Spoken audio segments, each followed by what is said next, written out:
மாதவரம் பால் பண்ணைக்கு பக்கத்தில் இருக்கிற அருமையான அந்த ஹார்டிகல்ச்சர் பார்க்ல இருந்து இன்றைக்கு உங்களோட பேசி கொண்டிருக்கிறேன். 2010 வருஷத்துக்கு முன்னாடி பார்த்தீங்கன்னா இந்த இடம் வந்து ஒரு காலியான ஒரு கிரவுண்டு, மணல் நிறைந்த பரப்பாக இருந்தது.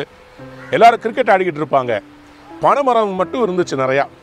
நான் இந்த இடத்துக்கு அந்த காலத்தில் வந்திருக்குதேன். அப்போ வரும்போது இந்த இடமெல்லாம் அப்படியே பார்த்தீங்கன்னா ரொம்ப வெறிச்சோடி போய் கிடக்கும். யாரும் இந்த பக்கம் அதிகமாக வரமாட்டாங்க.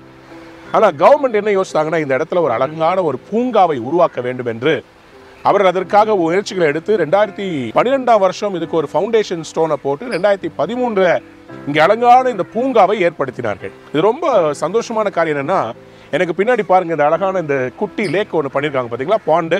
இந்த இடம் வந்து இப்படி இல்லை.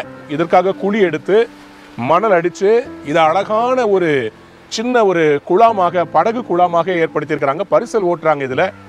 அது சம்மரில் வந்து பெரிய அட்ராக்ஷன். நிறைய பேர் சாயந்தரமான இங்கே இறங்கி வந்துடுறாங்க. இந்த இடம் ஒரு பசுமையான பூங்காவாக இருக்கிறது. இதை பார்க்கும்போது எனக்கு என்ன சந்தோஷம்னா, நம்முடைய கவர்மெண்ட், நம்முடைய அரசாங்கம் இந்த இடத்துல ஒரு பூங்காவை அமைக்க அவர்கள் முடிவு பண்ணின போது அதற்கு வேண்டிய தண்ணீரை, அதற்கு ஸ்டோர் பண்ண வேண்டிய இடத்தை அவங்களே உருவாக்கிட்டாங்க. இந்த ஏரியாவில் இருக்கிற மக்கள் இல்லைங்க, அரசாங்கம் அவர்களுக்காக இந்த பூங்காவை அவர்களை மகிழ்விப்பதற்காக ஏற்படுத்தியிருக்கிறது. நான் இன்றைக்கு இப்படி யோசிக்கிறேன், நம்முடைய பரலோக தகப்பன் உங்களை மகிழ்விப்பதற்காக இதே போல அற்புதத்தை உங்கள் வீட்டுக்கு, உங்க குடும்பத்துக்கு செய்ய போகிறார். God is going to make you happy. தண்ணீர் என்றாலே சிறு பிள்ளைகளுக்கு, பெரியவங்களுக்கு எல்லாருக்குமே மகிழ்ச்சிங்க. இங்கே அழகழகான ஃபவுண்டன் இருக்குது. அழகான கார்டன் பண்ணி அங்கங்கே கூரை போட்டு வச்சிருக்கிறாங்க.